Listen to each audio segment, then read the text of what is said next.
Hello students, today in this video we are going to learn the first chapter, How the Camel Got His Hump by Rudyard Kipling from a book called It So Happened, a supplementary reader in English for class 8. So the name of the chapter is How the Camel Got His Hump. So this story is about a camel, and it also tells us how the camel got his hump. We all know a camel has a hump, right? So we will see in this chapter how that camel got his hump. There are some points written in that text. 3 points. Let us read these 3 points. We have part 1 and part 2. So first we will deal with the part 1. The world had just begun and the animals were working for humans. There was one lazy animal that did nothing and said nothing but hump. Even the clever Jean was at his wits' end. So these are the 3 points taken out from the lesson. Okay, so the story is about a camel, how he got his hump, and this story took place when the world had just begun and when the animals were working for humans. And there was one lazy animal, that is none other than the camel. The camel didn't do anything, did nothing and said nothing, but always says hump. Even the clever Jean was at his wits' end. Jean means a spirit that has strange powers and can assume any form, human or animal. So now let us see the story. The story is very interesting. I hope you will like the story. Let me read out the text.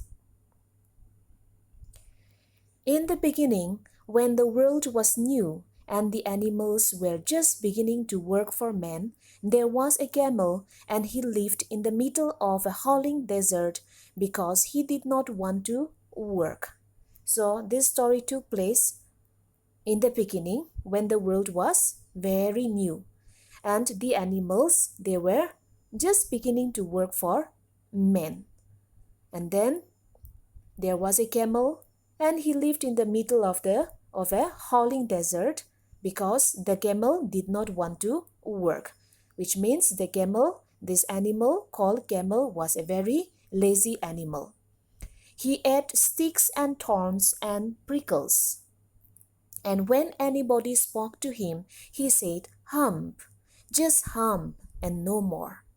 So this camel, you can see the picture there. The camel is just sitting there, and nearby there is a dog. The dog is working. There is a stick in his mouth. The dog is working. But the camel is sitting there idly, okay, without doing nothing. And the camel is chewing, okay, chewing thorns and prickles. Okay, so the camel, a lazy camel, he ate sticks and thorns and prickles. Prickles means a short pointed outgrowth on the bark, or we can say a small thorn. Okay, a small thorn. So this camel ate sticks and thorns and prickles. And when anybody come and spoke to him, he said hump, just hump and no more. So this is the reply given to the other animals by the camel. Anyone who comes and talk to the camel always replied hump.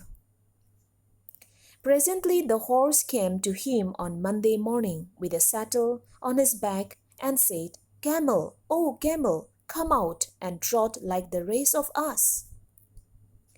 Hump, said the camel, and the horse went away and told the man. So firstly, a horse came to the camel. It was on Monday morning. The horse came with a saddle on his back. Saddle means a seat which is put on the horse back, okay, where a person will have to sit there, okay, to go for a ride, okay. So saddle.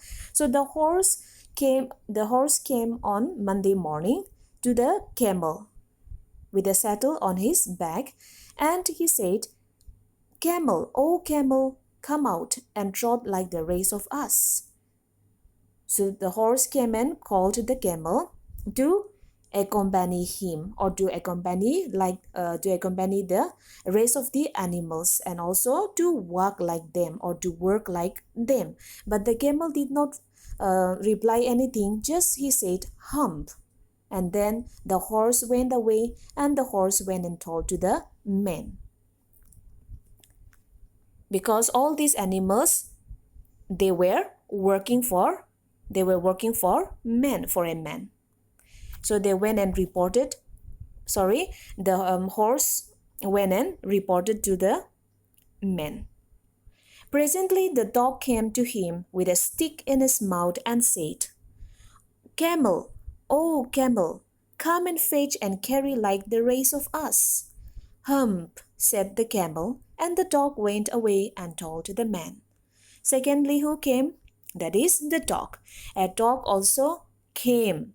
The dog came to the camel with a stick in his mouth, and he said to the camel, oh camel, come and fetch and carry like the rest of us." So the dog also told to the camel to join them and to fetch and to carry like them, okay, like the rest of the animals. But even at the second time also, the camel said hump. Then after that, the dog went away and he went and told to the men. Presently the ox came to him with a yoke on his neck and said, "Camel, oh camel, come and blow like the rest of us." "Hump," said the camel, and the ox went away and told the men. So the third one came, an ox. The ox came to the camel with a yoke. The ox is especially used for ploughing the field, right? So the ox also came with a yoke on his neck. He was going for a work. So the ox told to the camel to join them, okay, to join him and to plough like the rest of the other animals. But even for the third time, the camel replied just hump. And then the ox also went away and told to the man. Now you can see the picture here. The man is sitting there, the owner, okay? And these animals, horse, ox, and the dog, they were working for this man, okay? So when they saw the camel sitting lazily and doing nothing and just eating thorns, sticks, and prickles, and when they told him to join them for a work, he said hump. And so they came and reported to the man that the camel is doing nothing. He is just sitting, and whenever they try to tell him something, he only answers hump. So these three, they came and reported to the men. At the end of the day, the man called the horse and the dog and the ox together and said, "Tree, oh tree, I'm very sorry for you, but that hump thing in the desert can't work, or he would have been here by now. So I'm going to leave him alone, and you must work double time to make up for it."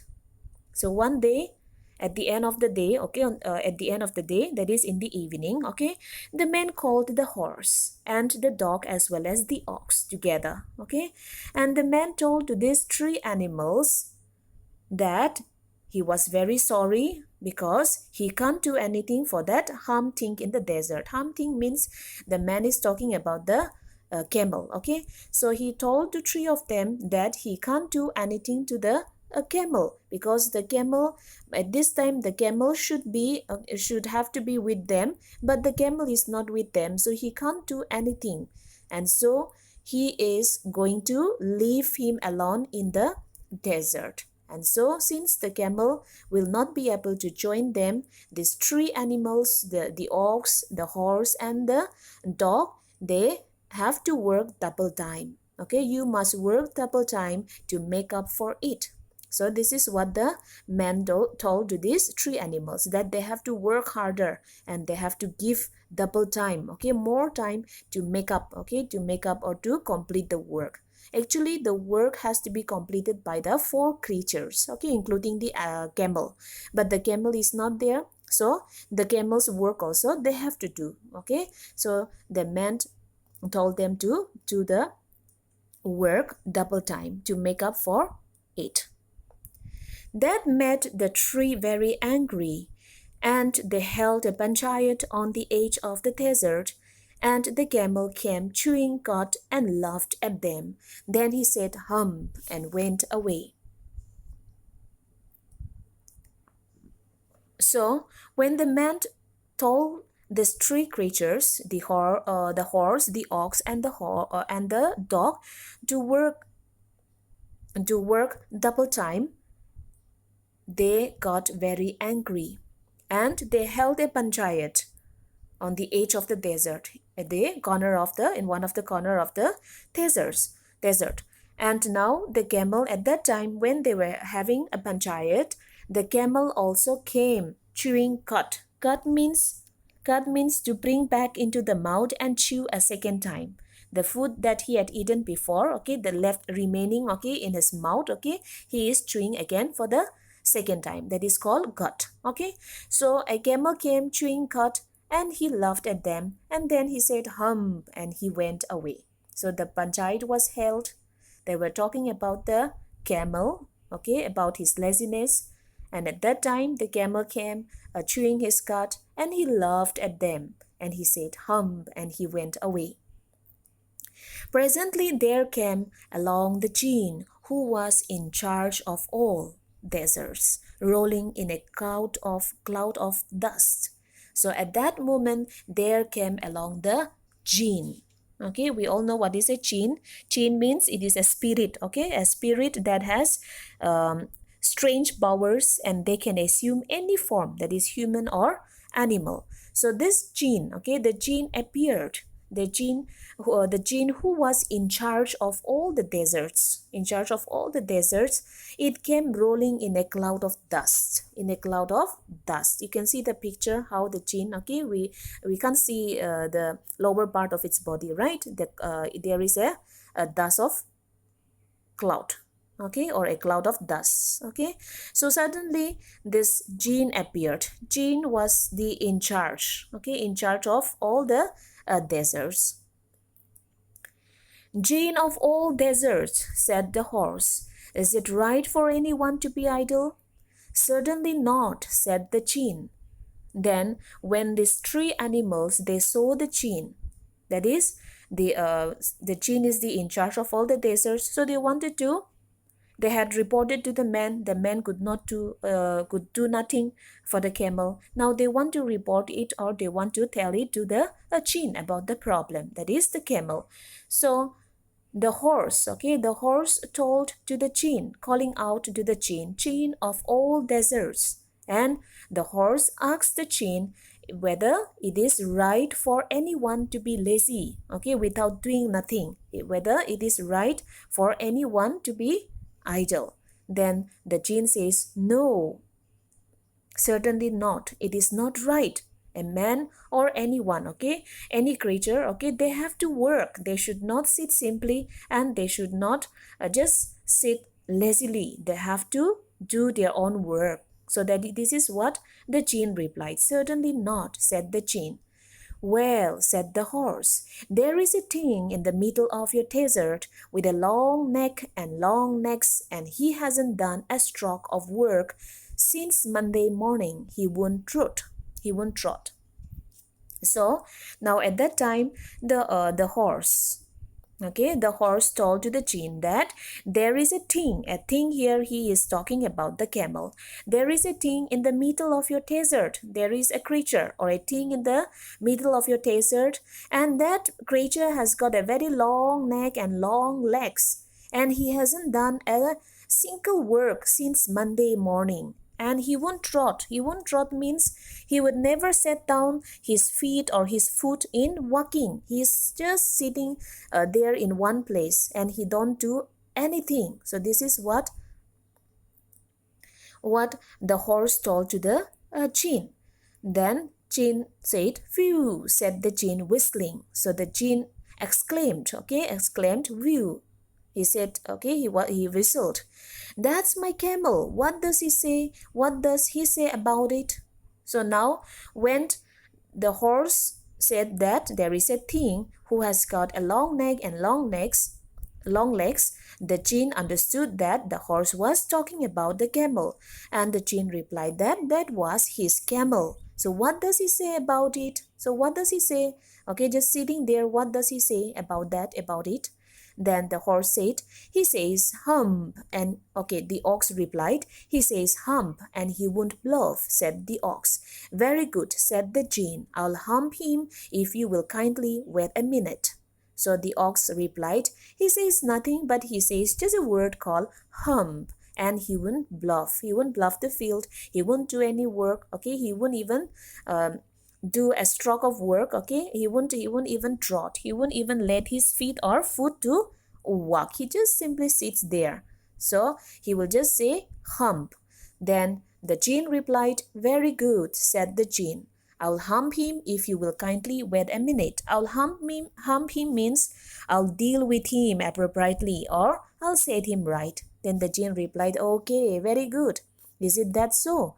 Then I'll go, and I will hump him. That means I will teach him a lesson. I will deal with him, or I'll set him right. Just wait for a minute." So the jinn told them to wait for a minute, and then in order to teach a lesson to the camel, the jinn went to the camel. Where he was sitting lazily. So he told them to wait for a minute. So this is the explanation of the first part, and the second part we will do it in the next video.